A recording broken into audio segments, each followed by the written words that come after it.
Welcome to our Sunday morning meditation. I'm going to read from the daily word for today. The divine presence within guides me to freedom.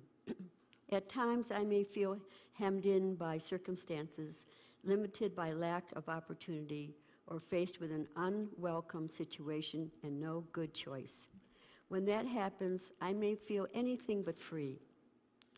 Rather than despair, I find my freedom in God and the limitless expression of my divinity. Shifting my perspective from the limits of the world to the expanse and perfection of spirit, peace fills me. I relax and remember that no earthly trouble is greater or more enduring than God. I claim the power of God and feel a strength beyond mere human strength. As moment by moment, I release limiting beliefs and reclaim the power I had given to my problems. Spirit lives in me and as me. This truth is my freedom. God is in us and through us. I like the word creator. Creator's in and through us, because the Creator created everything, not just humans. It's the creation that then we go to he. It's just, there's no pronoun. It's just creator. So let's go on. That's me, because I've had a problem with the pronouns being used in place of God. Just say God every time, or just say creator. Okay, that's my input. Jack doesn't feel that way probably, but maybe it's a feminine thing. So tired of too many he's, okay? All right, let's go. This is a call and response. Let's just feel the presence. From the point of light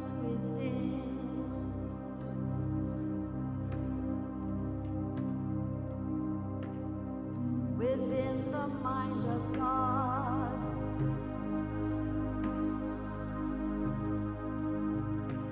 let light stream forth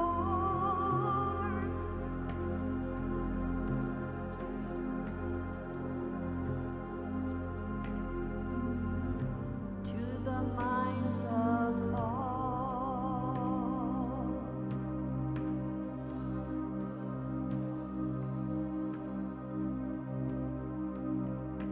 Let light descend on earth.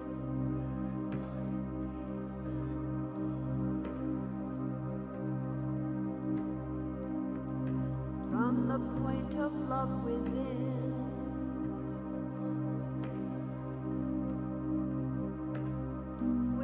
the heart of God, let love stream forth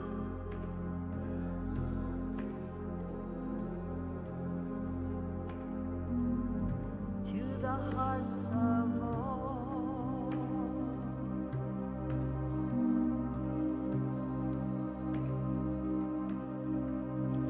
Let love descend on earth.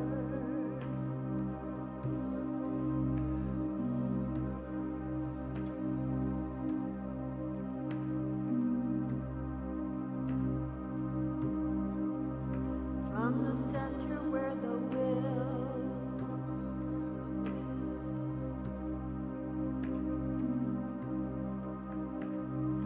will of God is known.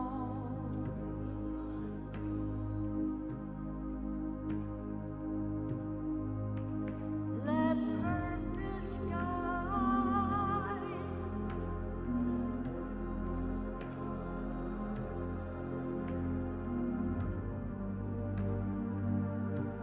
the wills of all.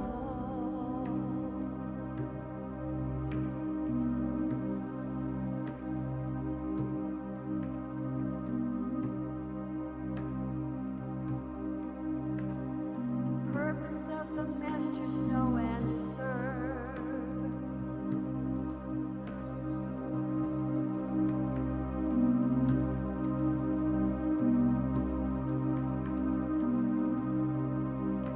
from the center which I will. Again, I'll do that again. From the center which I call.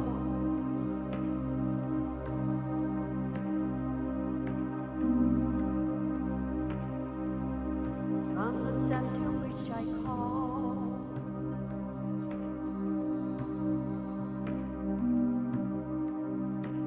I call the state of love.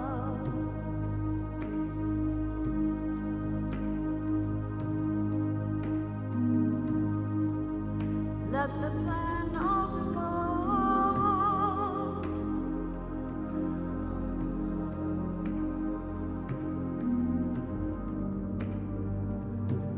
and light work out.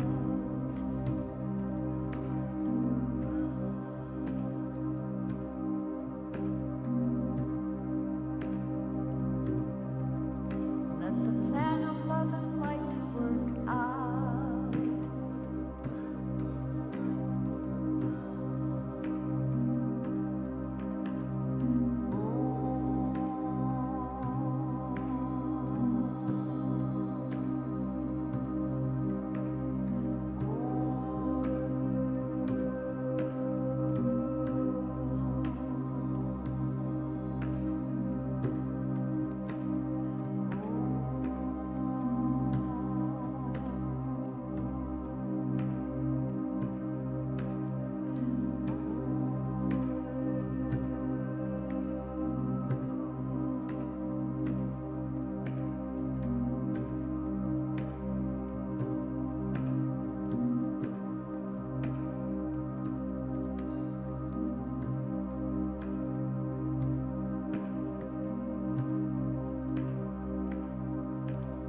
From the point of light within,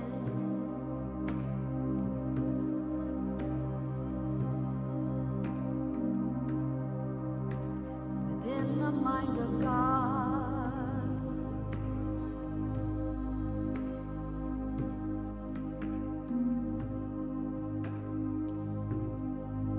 let light stream forth.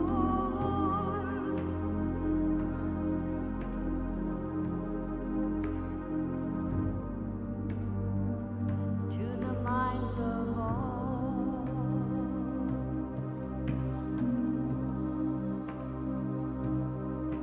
let light descend on earth.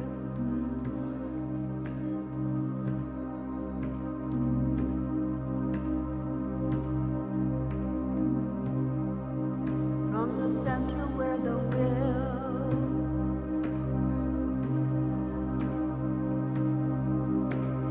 will of God is known.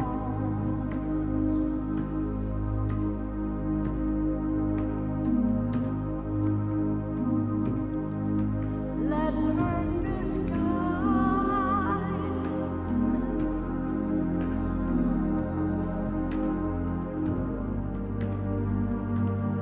Wills of all.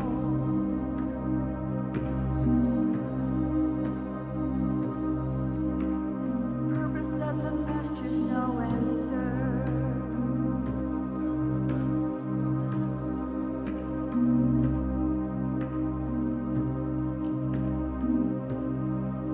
From the center which I call,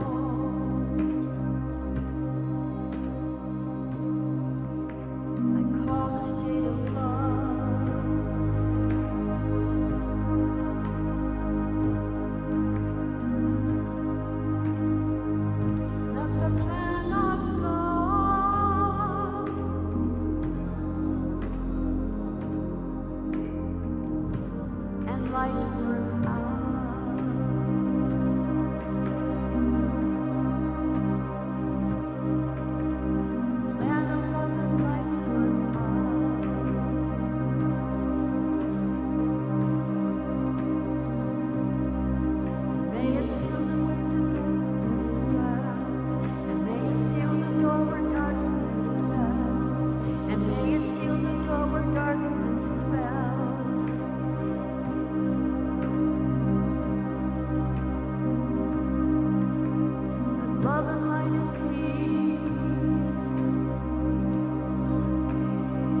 Good morning, everyone.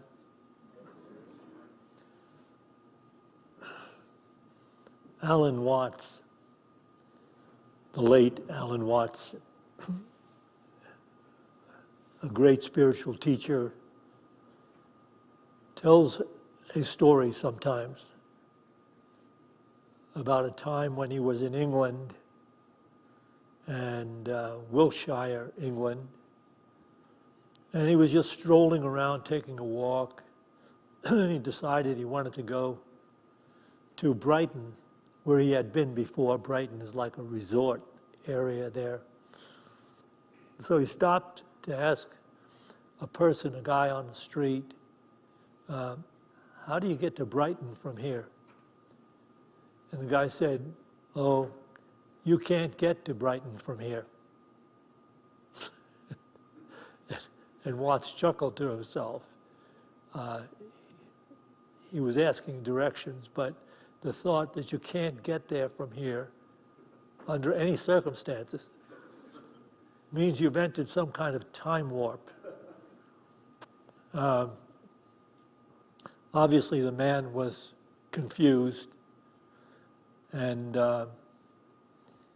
it's interesting that some people that are confused for a long time never recognize that they are confused.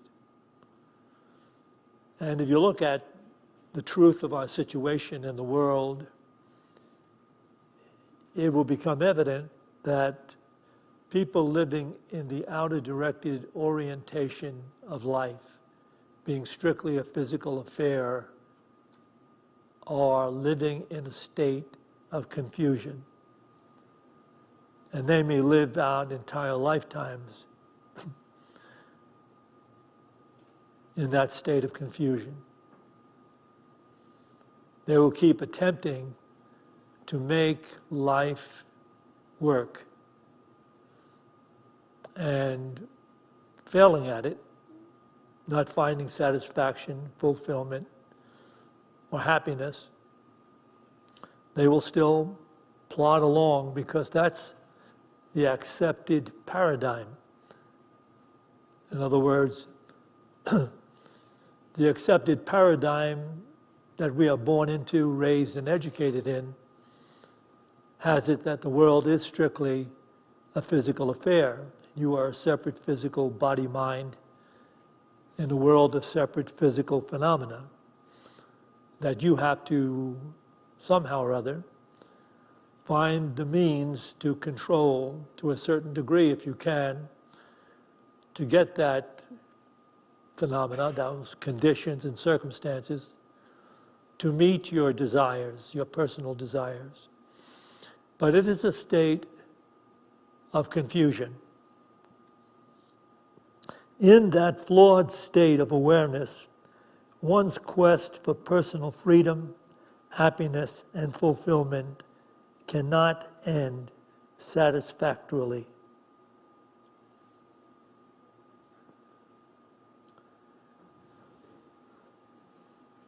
I don't know if you can read that. Discovering that the light at the end of the tunnel is New Jersey.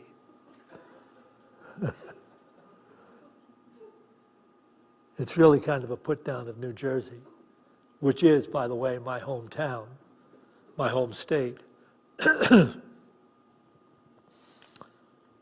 But in the illusion of life, one perceives himself, herself as separate from the circumstances in which they are living.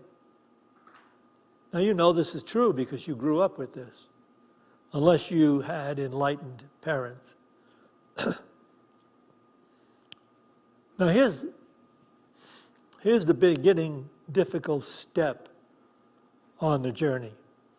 Because you had a paradigm. A paradigm is something that, if you're born and raised in it, becomes, your reality. And to step beyond that is to step beyond reality. For people, when you're speaking about spiritual truth, it's a difficult thing for them to grasp this ideal of reality. which is beyond the accepted illusionary orientation of awareness or consciousness. And here's an eye-opening, mind-opening, life-opening truth from A Course in Miracles. Can you imagine writing this and not being honest about it? How could you write anything like this? And all that goes on with A Course in Miracles. You can read this in the text, page 415, in the new edition, page 445. Projection makes perception. The world you see is what you gave it, nothing more than that. But though it is no more than that, it is not less.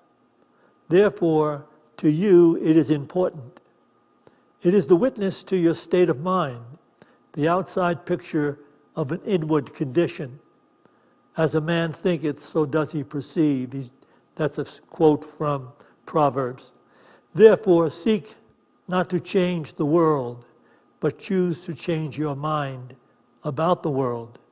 Perception is a result and not a cause. And that is why order of difficulty in miracles is meaningless. Everything looked upon with vision is healed and holy. Nothing perceived without it means anything. And where there is no meaning, there is chaos, confusion. All right, so that's our human dilemma. Because when we confess or admit to knowing, I know this, I know that, something can be so long a part of our experience that we will believe that we actually know what we don't know. And this transformation, if you really want life and want it abundantly, you want a fearless, powerful, joy-filled, wise living life. If that's what you want, it takes spiritual practice so that there will be a transformation in the way you believe. And that will actually play out in the way you perceive and will change everything. I'll give you an example of a time when I was first going through the first year of ministerial school. By some act of God, my schooling was paid for by a church in Syracuse that I had attended once. And it was just a series of interesting things that took place, that this particular minister asked his church to pay the tuition for me to go through school. You see, Norma and I at that time were really not well off financially.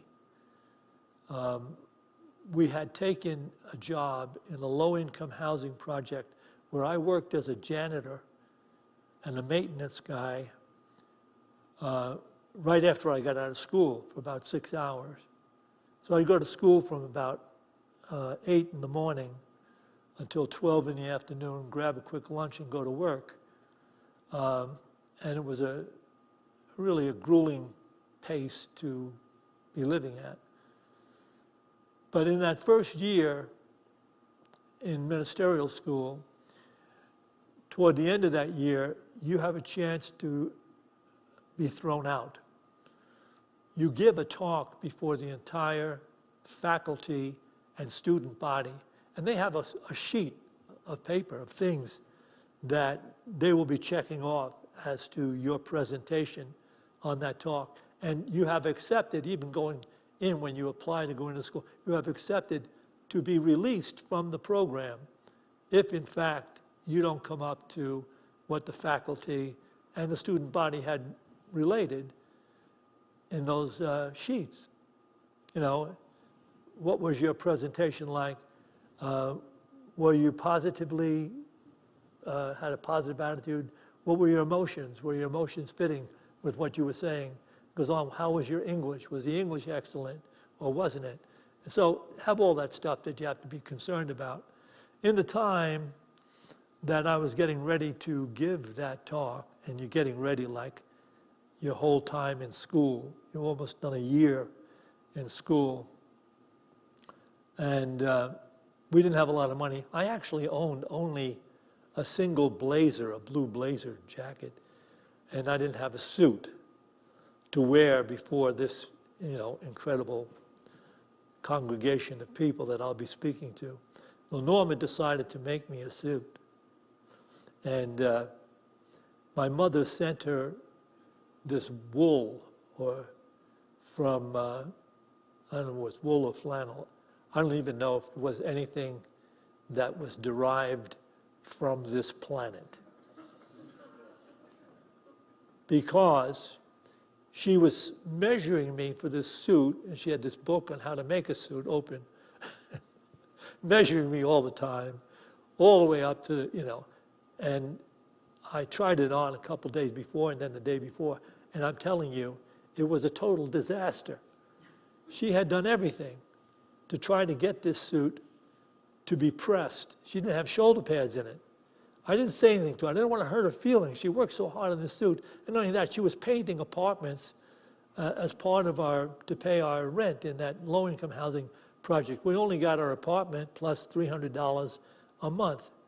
So this was just heartbreaking that I just couldn't say to her. So on the day I'm supposed to wear this suit, and she had pressed it the night before and pressed it in the morning, and it just didn't hold a crease in any place whatsoever.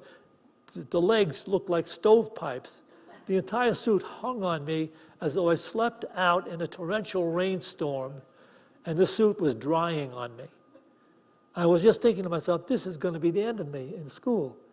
And so I said to her, look, I said, this is a gray pants would go good with my blue blazer. She said, oh, no, just, she was seeing something else.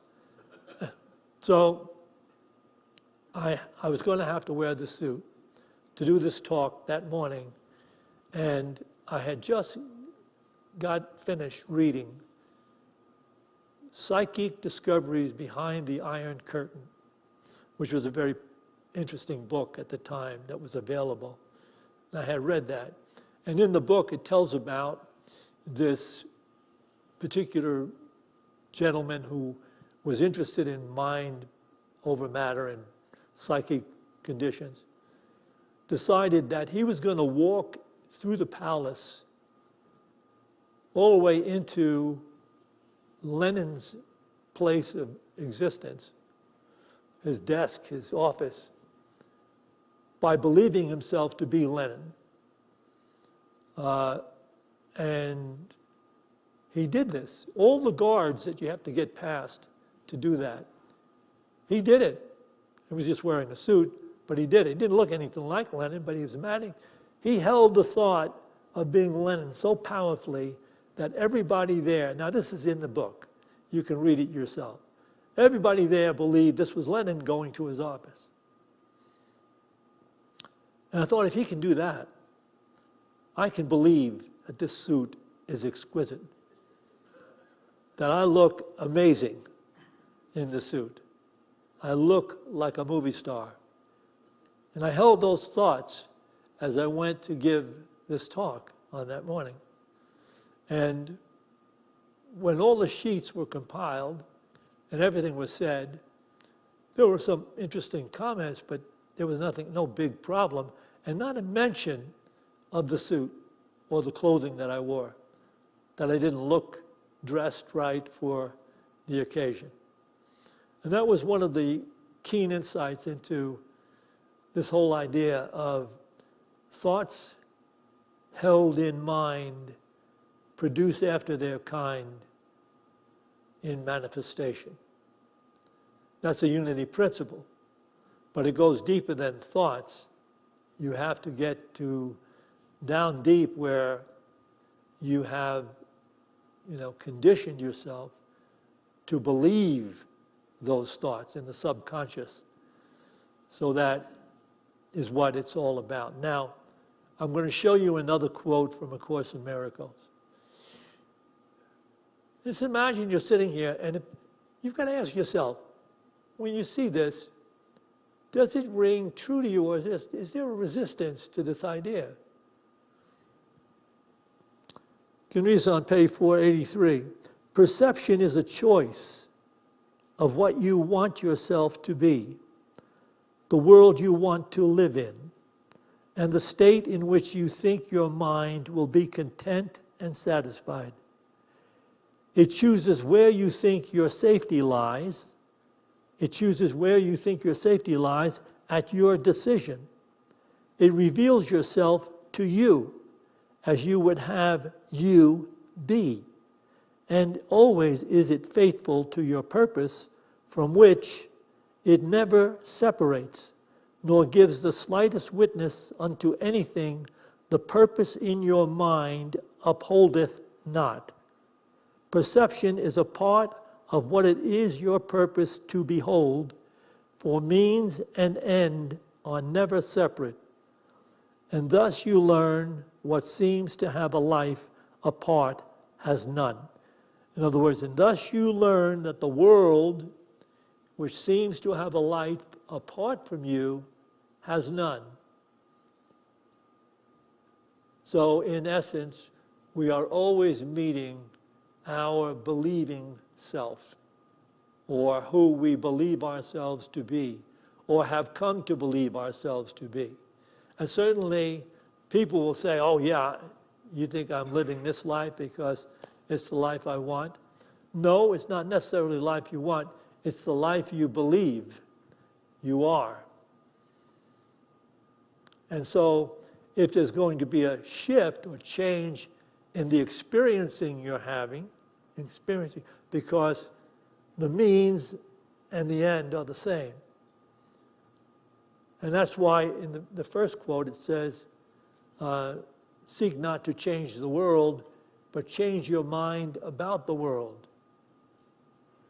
Because the world is a perception. It's not creating, it creates your experience. So it is the result of what you believe.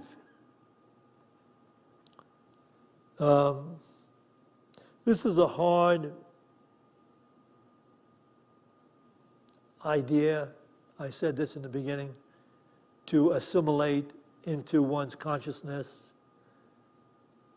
For having spent, a great portion of our lives living in and from a certain belief system that is shared in the world, propagated by the media, manipulated and used by those who would make the goal in life gaining whatever you have to gain by whatever means you have to use to succeed personally without regard to any other person. And that's the world that we are born and raised in. And then to transcend that, you see why it is so absolutely necessary to be forgiving of everyone. Because those people and how you see them will always be there affecting your experience until you release them. And as I grew up, and I grew up in a really limited ghetto experience with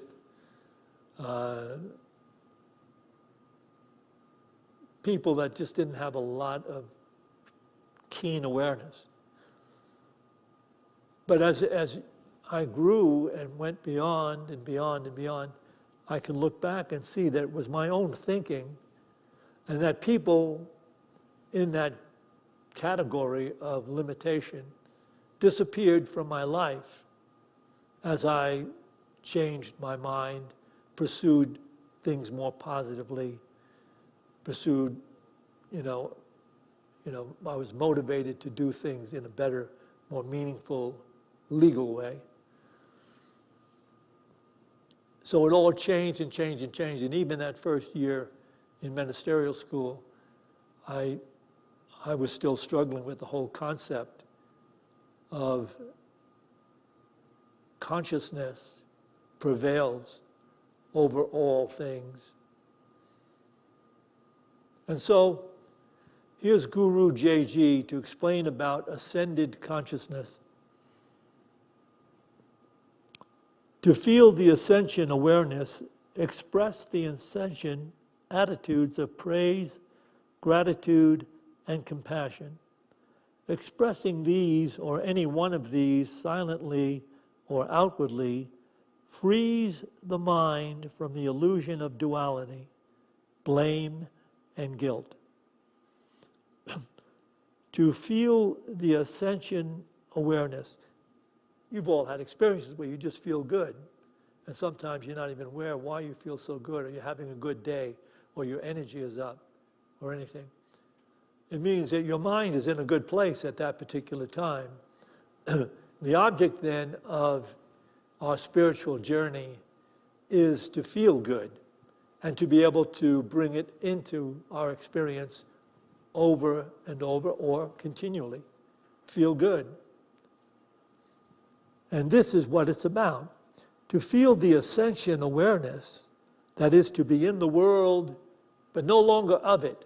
What happened? What happened? Did the world just change? No, the world didn't. Your awareness changed. And so now you're still in the world, carrying on in the world physical life, but you are no longer of the consciousness of the world. You live in a more refined level of awareness, which you could call the ascension awareness. And what comes with that is a natural gratitude for life itself, a natural praise for the things that go on in the life you're living. And so by putting these particular attitudes of praise, gratitude, and compassion into your system of seeking, eventually they replace the limited consciousness that has developed in your subconscious awareness, that you were born and raised in, an eye for an eye, a tooth for a tooth, you do this to me, I'll get even with you, that kind of thing. You release that. And you release the limited ideas that you've held about life in general. It might be prosperity, it might be health, it might be relationships, it can be any number of things. There's a lot of people struggling in confusion in the world, and they keep struggling because they are not want to believe that they don't know any better. But listen to this. I mean, the Master of Life said, "My words will never go away. Heaven and earth could pass away, but not my words." And when his disciples asked him about that, they said, "Your words are truth." So the truth can never go away. And listen what was related from the cross, which is a beautiful symbolic relating to all humanity. "Forgive them, Father, for they know not what they do." Crucifying the Christ didn't happen 2,000 years ago. We're doing it every day when we hold limited images, thoughts, feelings, and attitudes toward others. And so we might seek to punish someone because we think they've deserved it. If you want out of that whole thing, of the conflict of the world, you simply have to take to task your own awareness, and you have to learn how to replace those limited thoughts and feelings when they come to mind.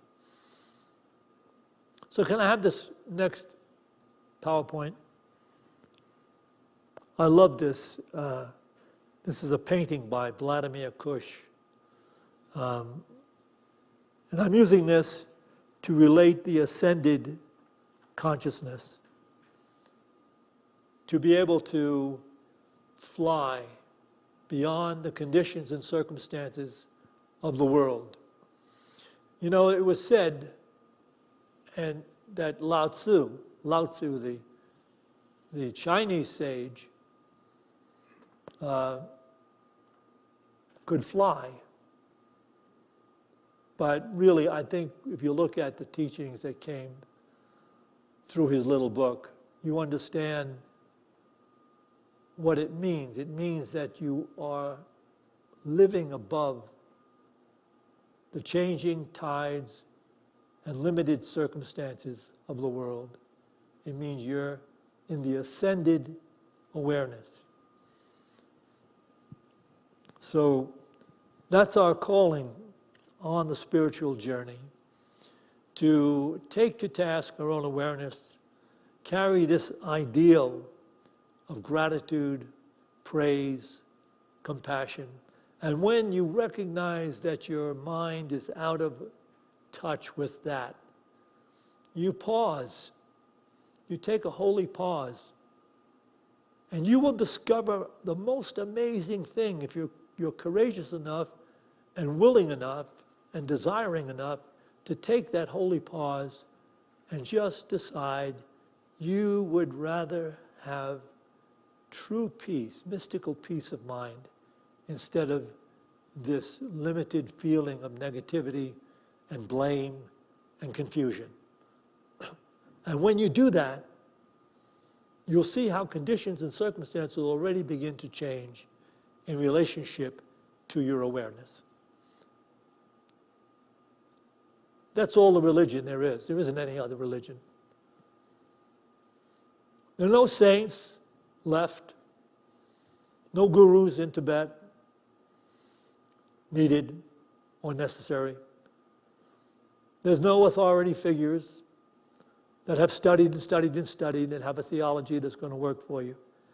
The only thing that will work is the recognition that mind is the builder of the life you are choosing to live. And we're going to take some time to withdraw from the consciousness of the world, listen to the beautiful tones of this crystal bowl, and meditate. And you should know that when you're meditating, you don't think anything's happening. The fact that you have made a decision to quiet your incessant thinking about life, the natural movement of the divine core nature of us starts to come forth to spiritualize the subconscious mind. So we're going to do that now, and we're going to listen to the bowls and allow ourselves to become okay. Nothing's needed, nothing's wanted, nothing's necessary, nothing's to blame. I'm okay. This moment is okay. As we get into that whole feeling of it just the way it is, it's okay. And you'll feel that peace. And you'll know this truth. Everything I look upon, everything I see, is merely my consciousness relating back to me. Everything I look upon, everything I see, is merely my consciousness relating back to me.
As we go forth from this meditation to those places we occupy in time and space,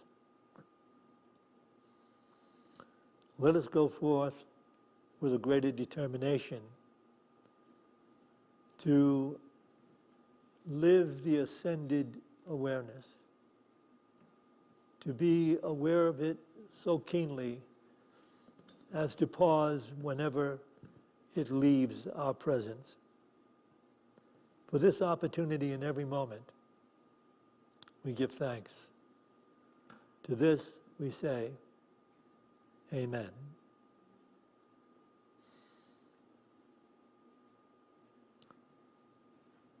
We will take an offering for unity now. And those of you that are watching on live stream, you can donate in any number of ways here up on the screen.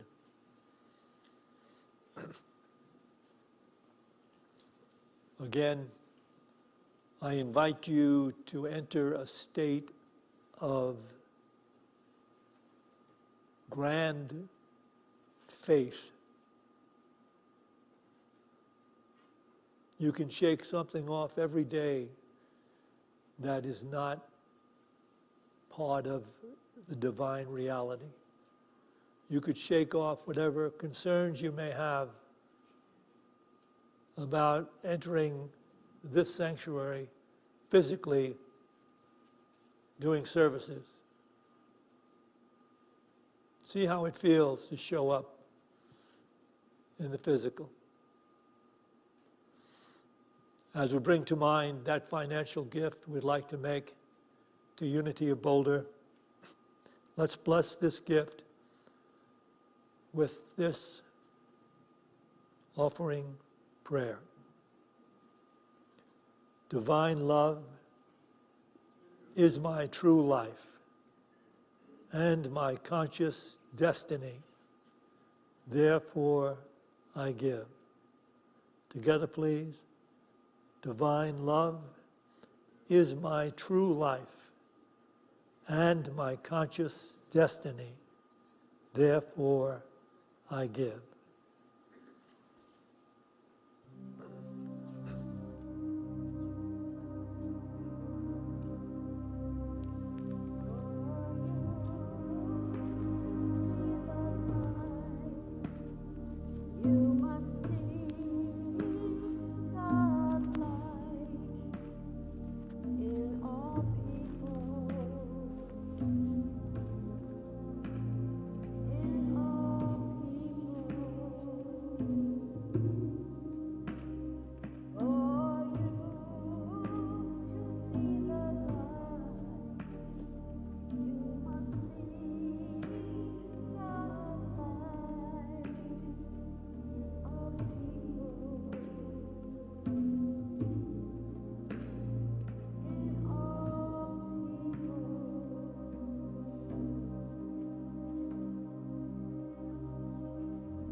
Join me now, please. We dedicate this tithe to the will and the work of the Spirit of truth and to the victory of the Spirit of truth. So it is. Amen. We will have our informal group discussion in Fellowship Hall. You want to stay around, we have some refreshments in Fellowship Hall that you can take some. Come and sit down in our circle on the dance floor, and we will discuss anything you want to discuss, anything having to do with unity, life in general, or this service. And Santisha will be officiating at the second service at 11 o'clock today, so she'll be back in the pulpit. Is there anything else we have to announce? That's it. To everyone, have an amazing, beautiful day.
Norma forgot to put her mic on.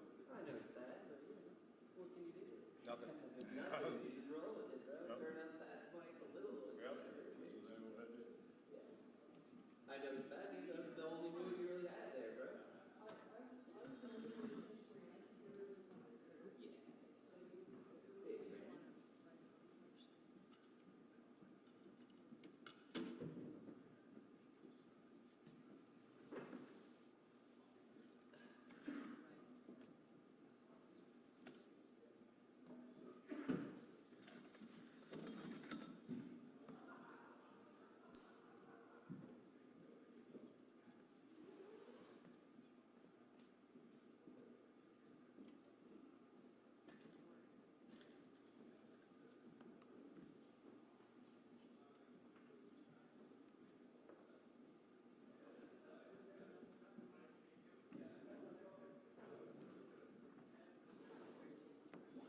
man.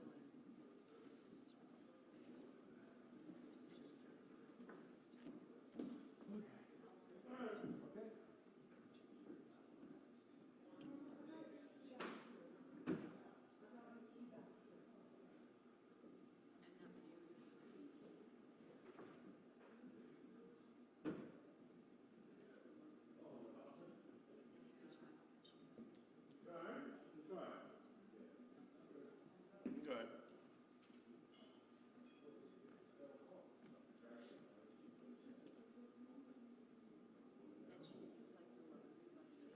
All right.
Testing, 1, 2, 3, testing, 1, 2, 3, testing, 1, 2, 3. Okay, testing, testing, testing, testing. Okay, I think we're good. Yeah, I feel good. I feel, okay. You can turn me out.